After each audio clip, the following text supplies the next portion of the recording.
What's up? What's up? What's up? What's up? Hello, everyone. I hope everyone is well. I did not announce this live stream, but you guys can come in and check it out. Make it do what it do. Right, my window's open, so hopefully it will not make too much noise. And I'm going to jump right into it because I got things to do. But I did have about an hour or so of free time before my next event, so I want to try to get this in. All right. So I want to this is just me just wondering out loud, right? Instead of me sitting in my car doing it, I wanted to show a lot of information. So we're going to jump right into it again. So first thing up here is we're going to present this here, and we're going to do share screen. And let's see. Yeah, this one. So we're asking a question here as to what's going on with the Democratic Party, and I'm addressing this because so many, in particular, black folk, are so used to being so enthralled with the Democratic Party that they just can't ever seem to get away from them. So this is from Politico, and this says Democrats set out to study young men. Here are their findings. I haven't read any of these articles here, right? Picture Joe Rogan. Joe Rogan and his podcast is stated to have been a deciding factor into getting Donald Trump elected because he went after, or he being Donald Trump, went after the young male vote and appealed to them by going on Joe Rogan's podcast, and I think maybe one or two others. Again, I'm not the greatest political analyst in the world, and let me also just say this up front: this is not me stumping for any other political party, the Republicans, the Green Party, or anyone else. I'm just asking a question as to why certain people just continue to go after the Democratic Party, given their recent problems that they are facing. And I left my waters upstairs. So here we're going to read through this article here. The Democrats are trying to understand young American men. Uh, the Democrats trying to understand young American men know people are roasting their plan. All that mocking just proves their point. They said Democrats aren't taking this disaffected and politically alienated voting bloc seriously enough. It reaffirms what young men already think, that Democrats don't want to invest in youth, said Elise Hogue, who co-founded the Speaking with Young Men project. I hope I'm saying that first name right. The group has a 2-year, $20 million budget to study young men and how Democrats can reach them. The results of this initial round of research, shared exclusively with Politico, includes 30 focus groups and a national media consumption survey. Found many young men believe that neither party has our back, and one black man from Georgia said in the focus group, participants described the Democratic Party as overly scripted and cautious, while the Republicans are seen as confident and unafraid to offend. Masculinity, people. That's what they want to see. Democrats are seen as weak, whereas Republicans are seen as strong, Hogue said. Young men also spoke of being invisible to the Democratic coalition. And so you've got this weak problem, and then you've got this I don't think they care about me problem. I think it's a combination of a killer. So again, both parties, in my estimation, are problematic. I do definitely agree that the Democratic Party has given into so many woke issues, immigration. It was the Biden administration who allowed many um, immigrants into the country, giving them vouchers and all kind of nonsense, and the whole agendas that they have been ramming down our throats within the last years.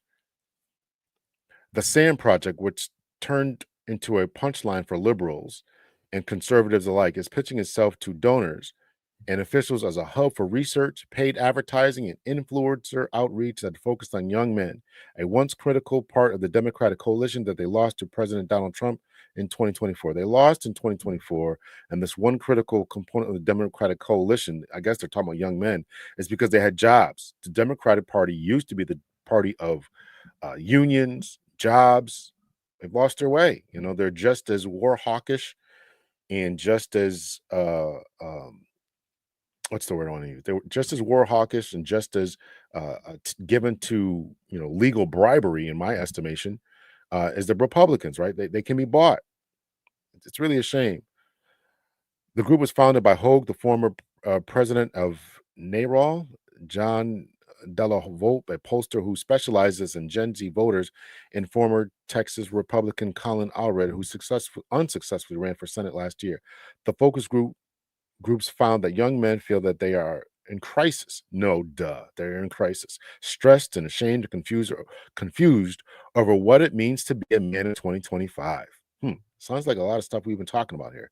They vented about conflicting cultural messages of masculinity that put them in a no-win situation around the meaning of a man, according to the SAM Project memo. They described how the COVID pandemic left them isolated and socially disconnected. They also said that they now feel overwhelmed by economic anxiety, making traditional milestones like buying a home or saving for a kid's college feels impossible. But the average price of a home now something like $400,000. How are you going to save 20 or 30% for a down payment and you can't get a job? High skills, low reward, high education, low reward. The degree to which those economic concerns are also impacting how they think about themselves and quote unquote success of being a man and living up to their own expectations or the expectations of the family and society. I can't get out here. I can't get a woman.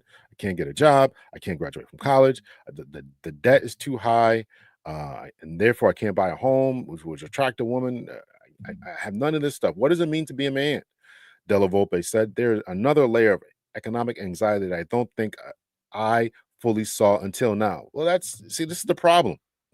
These people, these Della Volpe people, and all these different analysts and experts, they're not paying attention, right? They got their house, they got their car, they got their, first class seats or planes, their own personal planes that they don't feel as if they have to pay attention to what's going on to the regular people out there in the world. Young men's feelings of crisis are connected to their exodus from their parties, Sam's research suggests. Sam's national survey found out that 27% of young men viewed the Democratic Party positively. 27% of young men viewed the Democratic Party positively, while 43% of them viewed the Republican Party favorably. Right? Neither party is popular. Let's keep that. Let's keep it a buck with that. The polling sample included 23% self-described Democrats, 28% Republicans, and 36% independents. In last year's presidential election deal, the gender gap leaped to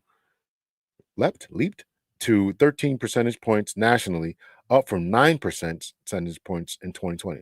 The Democratic firm Catalyst found in its final 2024 analysis that men's support for Kamala Harris dropped 6 points, winning just 42% of men, the lowest on record in recent elections.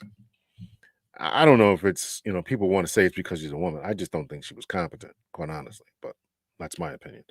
That gap became even more pronounced among 18 to 29-year-olds. Just 46% of young women voted for Harris in 2024.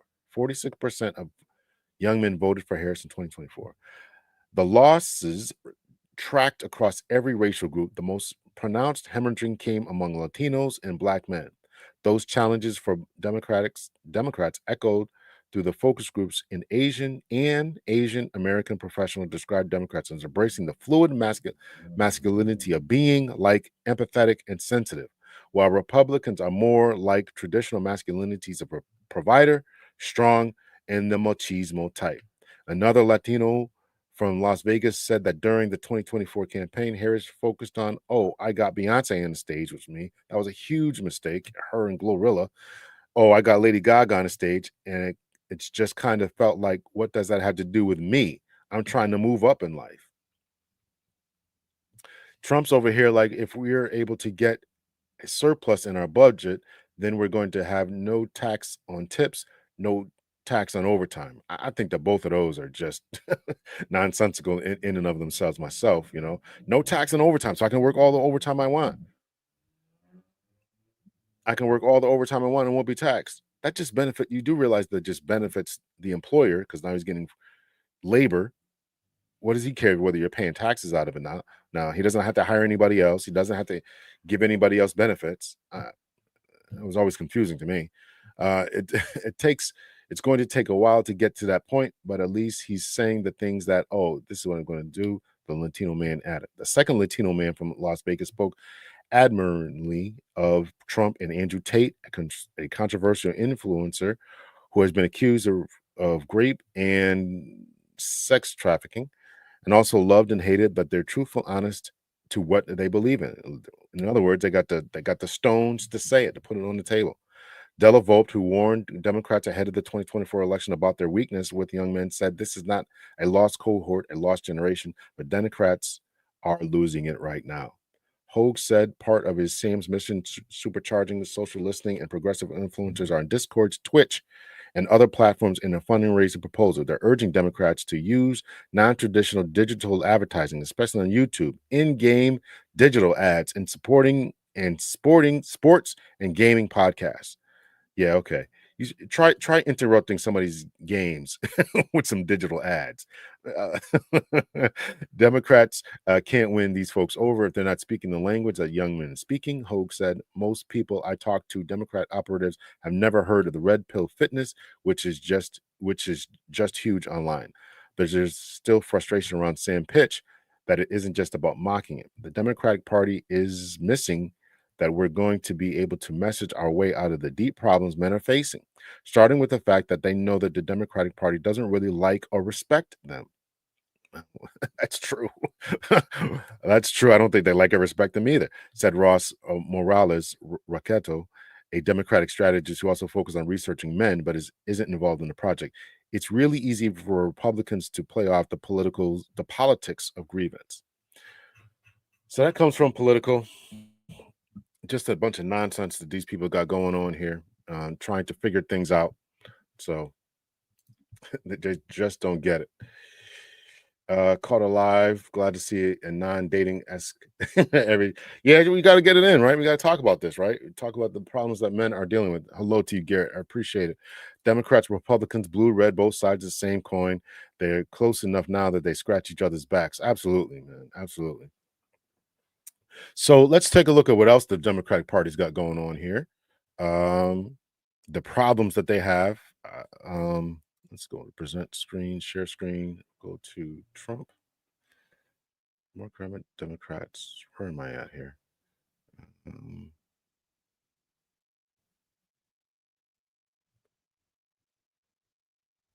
is this it? Hold on a second here. Cancel. Oh, Trump. Yeah, where is that? Okay, why is it not popping up? Opinion. Present, share screen.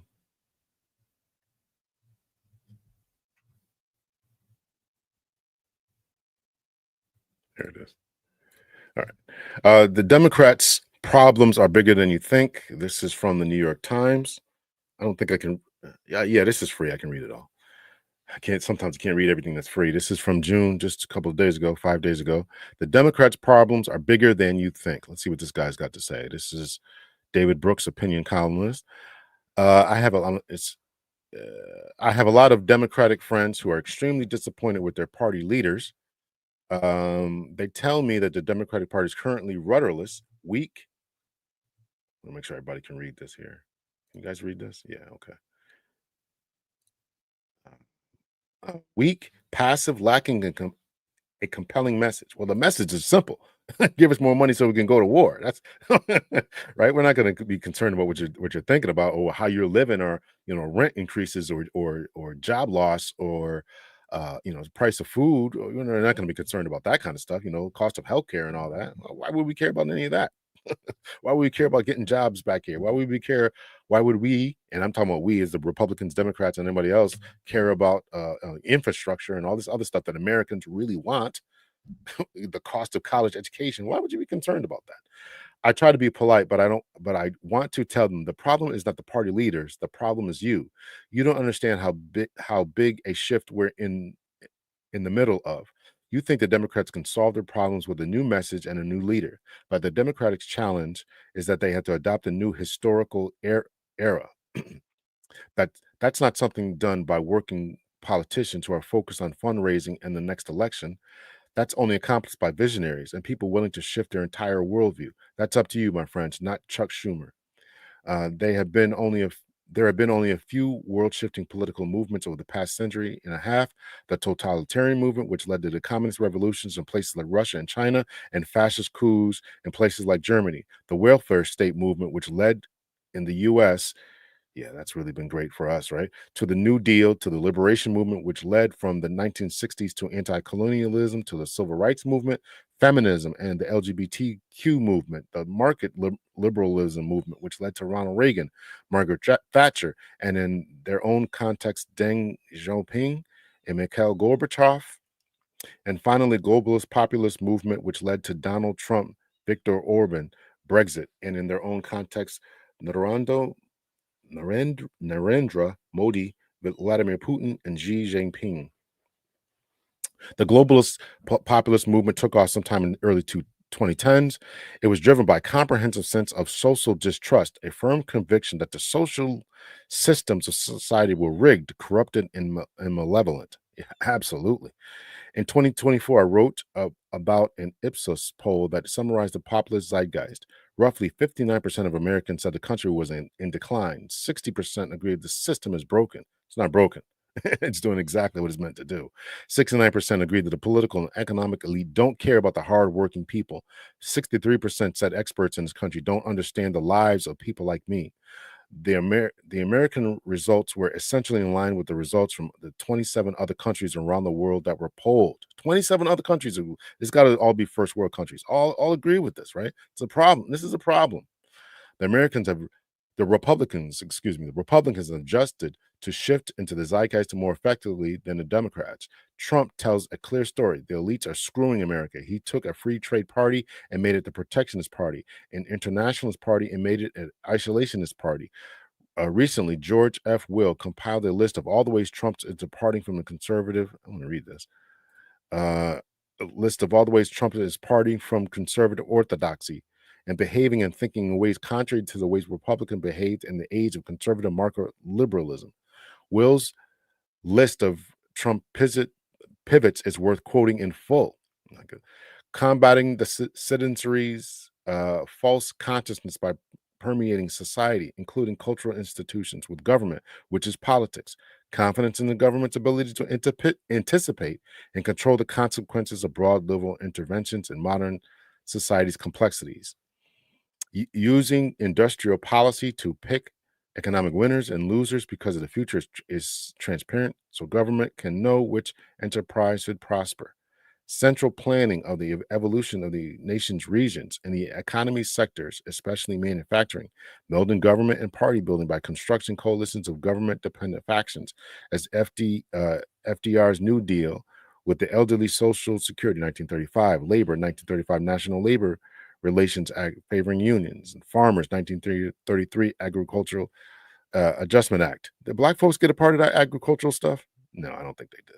Rejecting conservative growth-oriented tax simplification, lowering rates by eliminating preferences to those, including tariffs, as a social engineering. Bypassing the appropriations process, the tax code can transfer wealth to the favored constituencies. Trump is still doing that. I don't know. He's still doing that. Limitless borrowing from the future Americans to fund today's American consumptions of government goods. Oh, he's still doing that, right? Still borrowing money. Presidential supremacy ensured by using executive orders to marginalize Congress. Oh, all presidents since who was before Obama? Clinton was doing that. They're all doing that. Unfettered majoritarianism, hence opposition to the Senate filibuster. Trump has taken the atmosphere of alienation, magnified it with his own apocalypticism, and assaulting institutions across society has created a revolutionary government. More this term than last, he is shifting the conditions in which we live. Many of my Democratic friends have not fully internalized the magnitude of this historic shift. They are still thinking within the confines of the Clinton, Obama, Biden, Pelosi worldview. But I have a feeling that over the next few years, the tumult of events will push Democrats onto a new trajectory. The crucial point was made by the Bulgarian-born political scientist Ivan Krastev on the Good Fight podcast was Yasha Mount. He said, in every revolution, there's always more than one revolution. He went on to explain, if this is a revolution, revolution changes the identity of all players. No political party or actor is going to get out of the revolution the way that they started it. You can have Lenin after Kerensky. You cannot have Kerensky after Lenin. It's a totally different story. The Democratic Party is going to be dramatically transformed by the Trumpian revolution for good or for bad, as the Republican Party is. If you're thinking the Democrats' job is now to come up with some new policies that appeal to the working class, you're thinking too small. Think this is not about policies. Democrats had to do what Trump did, create a new party identity, come up with clear answers to the question, what is the central problem of our time? Come up with a new grand narrative. For nearly a century, the Democrats have ridden on the narratives of previous eras. First, the welfare state narrative. America is too unequal. We cannot use big government to give people economic security. Second, the liberation movement. History moves forward as movements fight the oppression of marginalized people, Black people, women, Palestinians, members of the LGBTQ community. These are all noble narratives. They are not sufficient in the age of global populism. The Democrats' first core challenge is that we live in an age that is hostile to institutions, and Democrats dominate the institutions, the universities, the media, Hollywood foundations, the teachers' unions, the civil service, etc. Let me read that again. The Democrats' first core challenge is that we live in an age that is hostile to institutions, and Democrats dominate the institutions, the universities. This is why kids don't want to go to college. Men don't want to go to college. The media, that's why they're tuning out. They don't want to see woke garbage, right? That's how they killed Marvel. Hollywood, the media, Hollywood, right? That's why. Also for media, that's why they're tuning into podcasts rather than traditional media because they don't trust the media. The foundations, the teachers' unions, right? What's going on in education, civil service.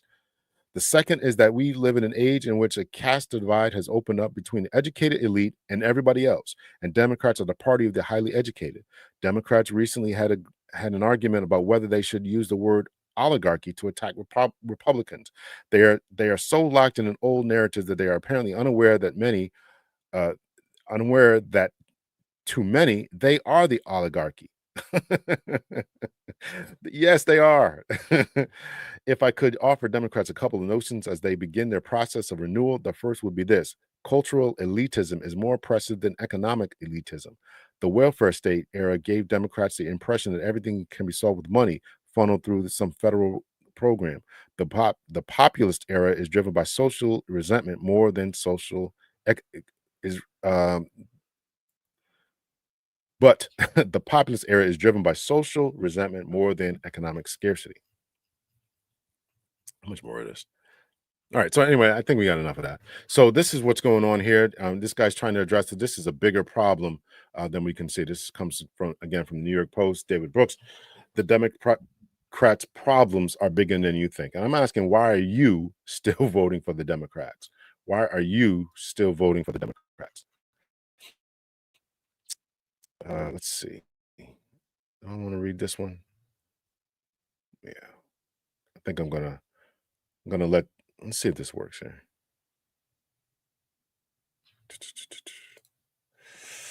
Uh, Good afternoon. What's up? What's up? Greetings. High vibe. Deborah Hutchinson. Our economic system is the Titanic. High people are dancing on the decks. Politicians urging musicians to play louder, handing out free champagne. Meanwhile, everyone else is feeling the rumblings. Beneath their feet, ships starting to list. The boilers now underwater. Stock bond market, gold, silver, and the old rickety lifeboats. Panic is in the beginning to set in. Who's staying behind? Yeah, the Democratic Party's got some. Listen, we all got some serious issues here. Hit the like button if you would. I appreciate it. Again, I'm just simply asking the question. I'm not stumping for either party. I'm just saying that the Democratic Party has some issues in the way that the way that they're trying to meet these challenges. Whether they're going to call people part of the oligarchy or trying to spend $20 million. The first article that I read, spending $20 million to get to the boys or try to understand what's going on with the young men. Meanwhile, they are the problem. Never understanding that, right? Right? It's just crazy. It's just crazy. It's just crazy. Um, this will be the last one I read from this one, and we'll move on. Just a couple of stories I got about this, right? So let's see. We'll do this. Share screen. We'll do this one here. Why do black people vote for the Democrats? This comes from the Atlantic. Hopefully, I can get this all. Let's see. Can I get this? Let's see if this will read it.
All right, so that's from the Atlantic, right? So there's problems, and yeah, after the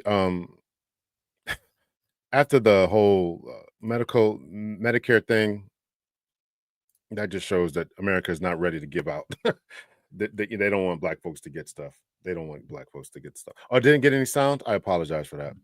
All right. So anyway, I apologize for that. So anyway, that was another article there. So here's something else I want to cover concerning, why was, here is let me see if I can, where is it at? That's not it. Well, we'll do a reaction here. We'll do a reaction to Miss Sabby Sabs and uh her viewing of the former press secretary, if you guys haven't heard about this, former press secretary for Joe Biden, has now left the Democratic Party and essentially has been admitting that she's now written a tell-all book, or I don't know if it's out yet or whatever, but why she's leaving the Democratic Party and all kind of nonsense. So we'll check out Sabby Sab's reaction to this. Do you guys hear that? I just want to make sure that you guys heard that. Do you guys hear that? Put a one in the chat if you heard that. It was a little bit of music there.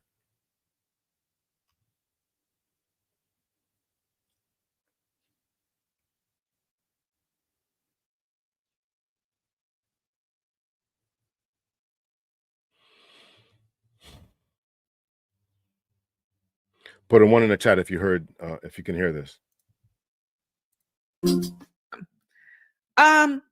Former Biden press secretary Karine Jean-Pierre has announced that she has left the Democratic Party.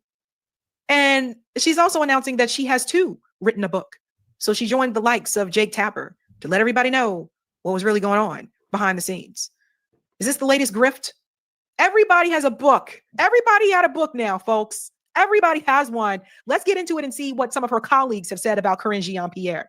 The Miss, oh, I'm so outspoken now. I have so much to say. It says KJP is leaving the Democratic Party. Her former White House colleagues have some thoughts, and they had some things to say about her, honey. We see the opportunist coming out. Karine's announcement that she's leaving the Democratic Party timed with the rollout of a new book. has detonated long simmering grievances among her former White House colleagues about her pursuit of celebrity and personal media exposure while serving as then President Joe Biden's press secretary. What I tell you guys, a lot of these people just want to be celebrities. I don't even know. I feel like ever since, especially because of social media, we've entered like this celebrification of politics. And I think that's what a lot of these people want to do. So Corinne, she just wanted to make some money, get a name out there for herself, write a book. It is what it is. The attention-grabbing ploy lit up the Democratic and Biden alumni texting groups and reignited frustrations that burned for years about her, according to 7 former Biden administration officials. This is really funny. Check this out. So they're not giving their names. One formal official recalled that Corinne had joked about becoming an independent even while on the job in the Biden White House, an off-key comment for someone ostensibly serving as a major messenger for the Democratic Party. Another former official said that Corinne had begun working during the Biden administration with a New York-based publicist and had copied that person on official emails before some of Corinne's White House colleagues intervened. Well. Everyone thinks this is a grift. The first former official said of Corinne's book project, as Biden's press secretary, Corinne's halting, ineffectual briefings, exasperated reporters, and routinely offered material for the Republican Party's main account on X. She frustrated colleagues throughout the West Wing for focusing on raising her own profile while leaving the hands-on management of media relations and the White House press shop to other aides. While it's unclear how she will portray Biden or her time in the White House, in the book titled Independent, A Look Inside a Broken White House Outside the Party Lines, several former colleagues expressed confusion at how Corinne seemingly intends to paint Biden as a victim while pinning her own decision to leave the party on his broken house. So let me say something here really quickly, folks. Corinne Jean-Pierre has not left the Democratic Party because she felt like the Democratic Party's policies are too weak or they're not effective. They're not there for the working class. She left the Democratic Party because she's upset with the way that they treated Joe Biden. She left the Democratic Party because of the way that they treated Joe Biden. Because she's mad that she feels like Joe Biden was doing a great job, and she's mad because they wanted him to resign. They didn't want him to continue on in the race. That's why she left. So don't get excited into thinking, wow, she took a stand. She was tired. She said the policies weren't strong enough. Working class people were not getting their needs met. And that's why she left and became an independent. Nah, she left because she didn't like the way they treated Joe Biden. So let's do the timing of this, folks. You got a book from Jake Tapper talking about how Biden didn't want to step down and how they were lied to, apparently. Everybody knew the truth. Anyway, he making money, right? Now you got this other book, which counters the Jake Tapper book, basically giving some type of defense for Joe Biden. I can't make this up. Corinne Jean-Pierre, it don't really matter what you got to say in this book. You know why? Because when it was time for you to say anything, when the time really mattered most, you didn't say it. You lied to the American people. You stood up there at the podium. You lied to these people over and over and over again. And when it was time for you to really stand up for the American people and tell them the truth, you didn't say it. I am not going to go spend money to buy this book for you to tell me what I already know, right? Or to hear more lies. So yeah, I do see it as a grift. Politicians are some of the griftiest people. People in politics in DC are some of the griftiest people. So it's interesting. Like people will say, oh, independent media people are grifters. No, these are the biggest grifters.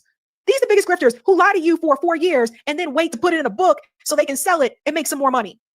That's what this is. Everybody want to be, it's easy to say you're independent now, but when it mattered the most, you wouldn't say it. It's just a mess. I can't make this up. The teasing of the book project by the Hatchet imprint stated that Corinne will offer her view of the 3 weeks of turmoil following Biden's miserable debate last summer that culminated with him dropping his re-election bid. A result, the book's promotional material blames in part on betrayal of the Democratic Party. Corinne's former staffers offered withering criticism of what they see as an opportunistic grift. She made a joke about being an independent last year, and now it's a book. All ideas are monetary, even the dumb ones. Caitlin, Democratic strategist who worked for the Commerce Department communication shop during the Biden term, also took issue with the book. Kamala Harris and the entire Biden-Harris campaign did heroes work to avoid losing 400 electoral votes and giving Republicans a supermajority in Congress, which is what would have happened if he stayed on the ticket. It's more productive to focus on that and thank Biden for doing the responsible thing by stepping aside than it is to pretend that this was an unwarranted act of betrayal. Yeah, so anyway, Corinne Jean-Pierre here is just trying to make money. All right, so that's her breakdown of it. I definitely agree that there's a grift going on here, but this is what's going on here. This is the problem, right? This is the problem that we got going on with our political elites, our political system. It's everybody's grifting, everybody's just doing their own thing, right? And it's all just madness, right? So let's take a look at the views of Congress. Share screen here. This comes from Pew Research, right? 5 views of Congress, parties, and courts, right? Today, more Americans express a favorable view of the Republican Party, 43%, than the Democratic Party, 38%, a shift from recent years. Though neither party receives majority positive assessments from the public, views of the Republican Party have improved in recent years, 43 versus 35 in December 2023. While ratings of the Democratic Party have held steady, 38 versus 37, today 76% of Republicans and Republican-leaning independents hold a favorable view of their own party. By comparison, 64% of Democrats and Democrat leaners hold a favorable view of the Democratic Party. So you can go over to Pew Research and read the rest of this, right? So it's neither party is doing well. We're all the other articles I read. We're all feeling the pinch. We're all feeling abused, used. We're all feeling some kind of way. What's up, Ron? How you doing? So all feel some type of way about what's going on with our economics. And then somebody put in here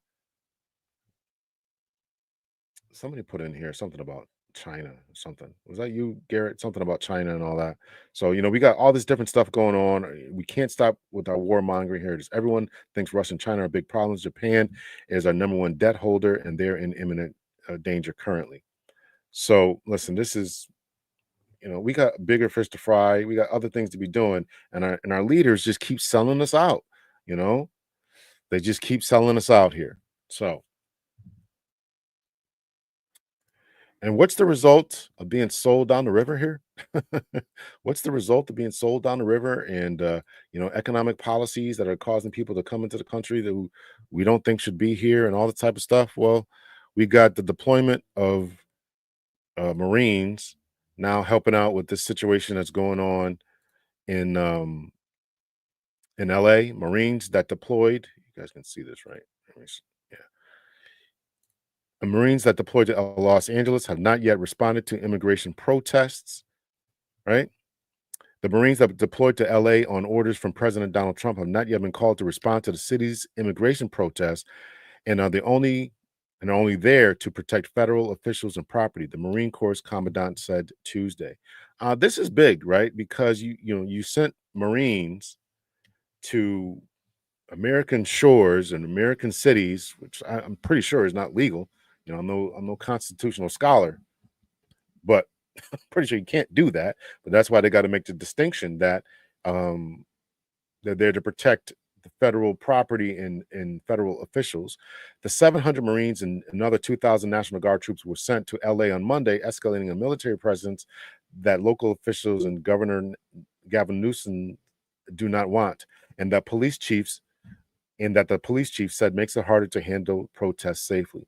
Marine Corps General Eric Smith told a budget hearing on in Capitol Hill that the battalion has not yet been sent to any protest. The Marines were trained for crowd control, but have no protest nor arrest authority and are there to protect government property and personnel, he said.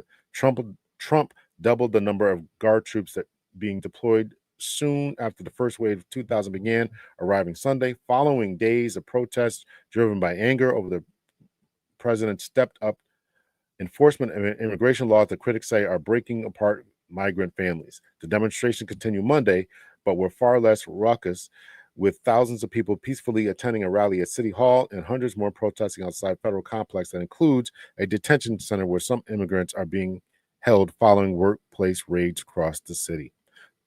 The protests in LA, a city of 4 million, have largely been centered in several blocks downtown and a few other spots. At daybreak Tuesday, Guard troops were stationed outside the detention center, but there was no sign of the Marines. Obscene slogan directed at Trump and federal law enforcement remained scrawled across several buildings at the Walt Disney Concert Hall. Workers were busy washing away graffiti that morning. So we got, because of this issue that going on here, these riots and all this, right? Uh, or because of in my estimation, because of the Democratic policies, many of them, we got this issue going on here with, you know, troop deployments and riots and all this kind of stuff. And there was a story that I came across. I don't know if I'll be able to find it again. Let me try to see if I can find it. There was a lady who said something about Latinos for Trump, who is now very disappointed at what's going on here. Maybe I can find that one.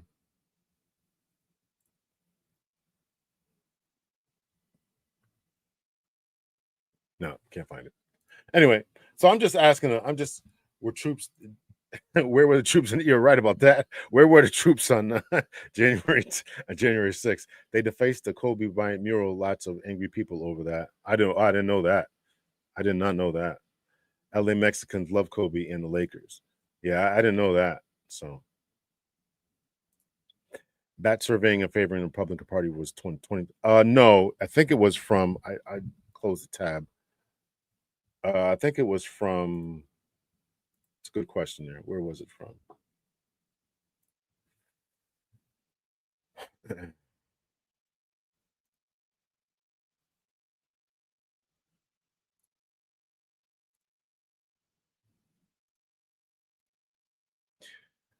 This is yeah, April 2025. Yes, this report was 2025. Majorities continue to view both parties unfavorably, but GOP is seen more positively than the Democratic Party. And by 2025, unfavorable 56%. The Democratic Party unfavorable is 60%. That's 2025. So yeah, Matt, it's just crazy, crazy. Yeah, yeah, it's absolutely crazy. So my question is, my question is, what are you going to do about it? What are we going to do about it? What am I going to do about it? I'm just asking a question, right? I've always been a registered independent, and I can appreciate your willingness to switch sides there. I think you wrote that here. Um, so high vibe. So listen, I don't know. I don't know. I do not know.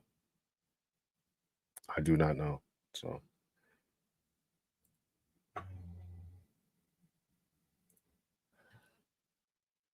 Rhonda, you had a wrench before. I don't know why you don't have a wrench now.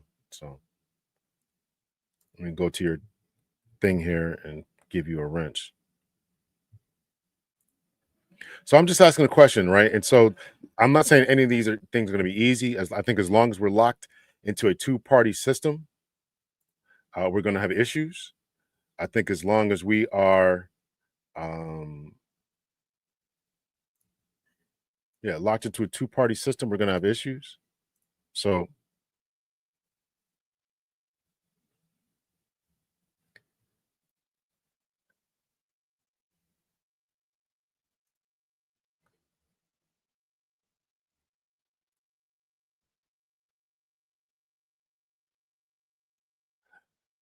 I'm making you a moderator here, Rhonda. I don't know what happened.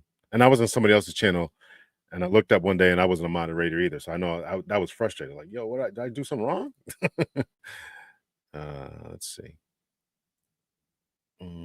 Add as moderator. Can change, manage block words, change chats modes. Also has competitive standard moderators. Can view and review chats. Yeah. Okay. All right. All right. So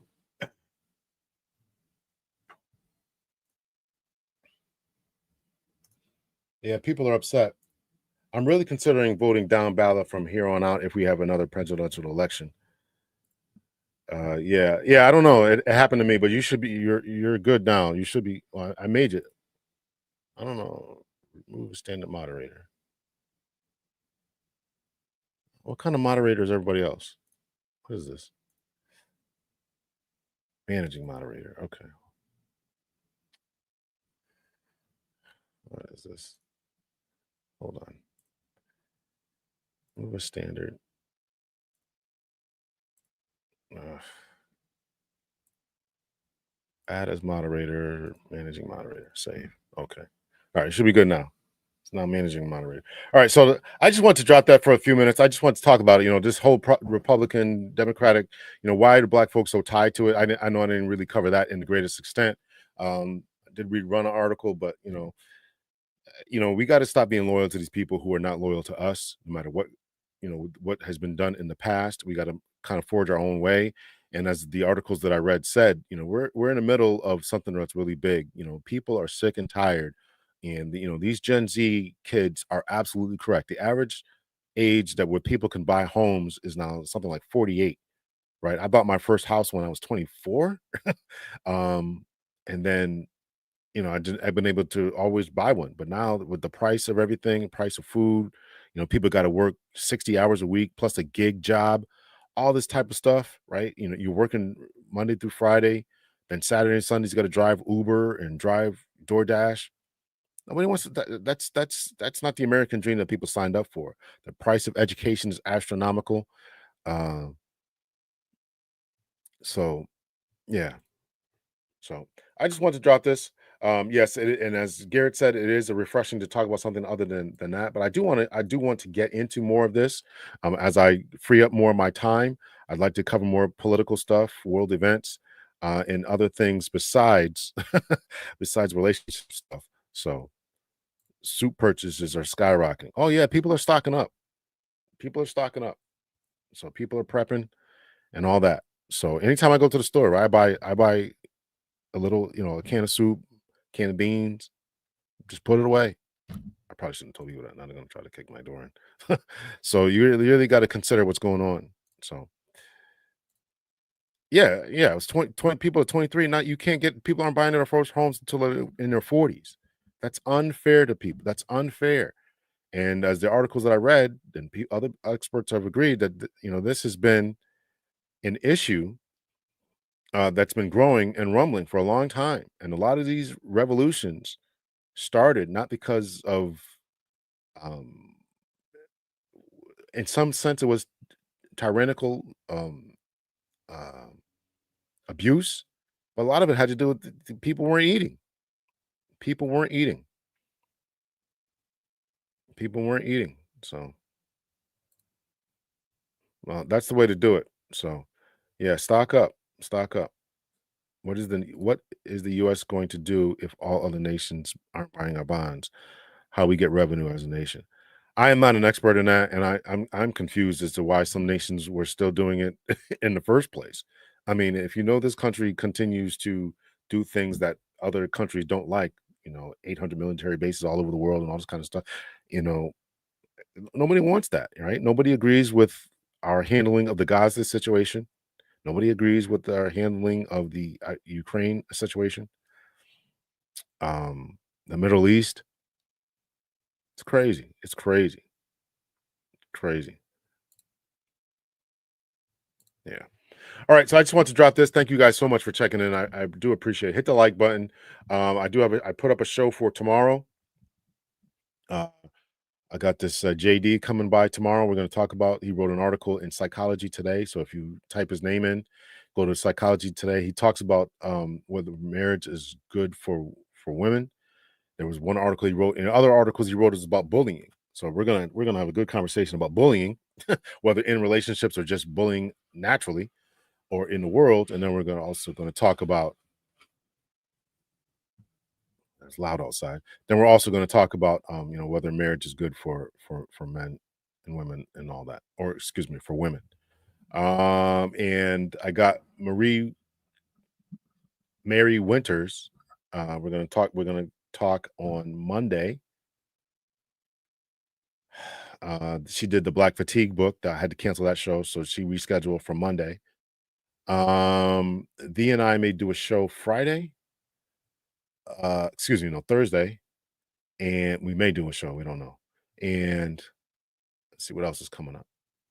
Dr. B is coming back. We're gonna do a show for Father's Day. That's gonna drop on Father's Day. We're gonna record it Thursday, and we're gonna drop it for Father's Day. So we got a few things coming up, and I got a couple of other people are coming up as well. So I think there's some good content coming up. So anyway, so thank you guys so much for checking out the show. Make sure you hit the like button on your way out. Appreciate it. And think about it. Think about your voting patterns, why you've been voting the way you've been doing. What has it done for us as a community? As a community, what has it done for us as a nation? What is it doing in your own community? And what are your own politicians doing in your own home city, town, governing body, state, etc., and all that kind of stuff. So I was telling my MBA that T-bills were practically untouchable, and now other nations are ditching them like hot potato. Here we are. Listen, I don't know. I don't know that much about economics. I plan to take some economics courses because I'm confused by all this. I gotta admit, right? The way that all this international bond systems and works and all this kind of stuff. But I'll tell you one thing. One thing we know is that U.S. military is 800 bases all over the world, and that's for a reason. so, so we'll leave it off there. All right, y'all. Take care of yourselves. Much love and peace.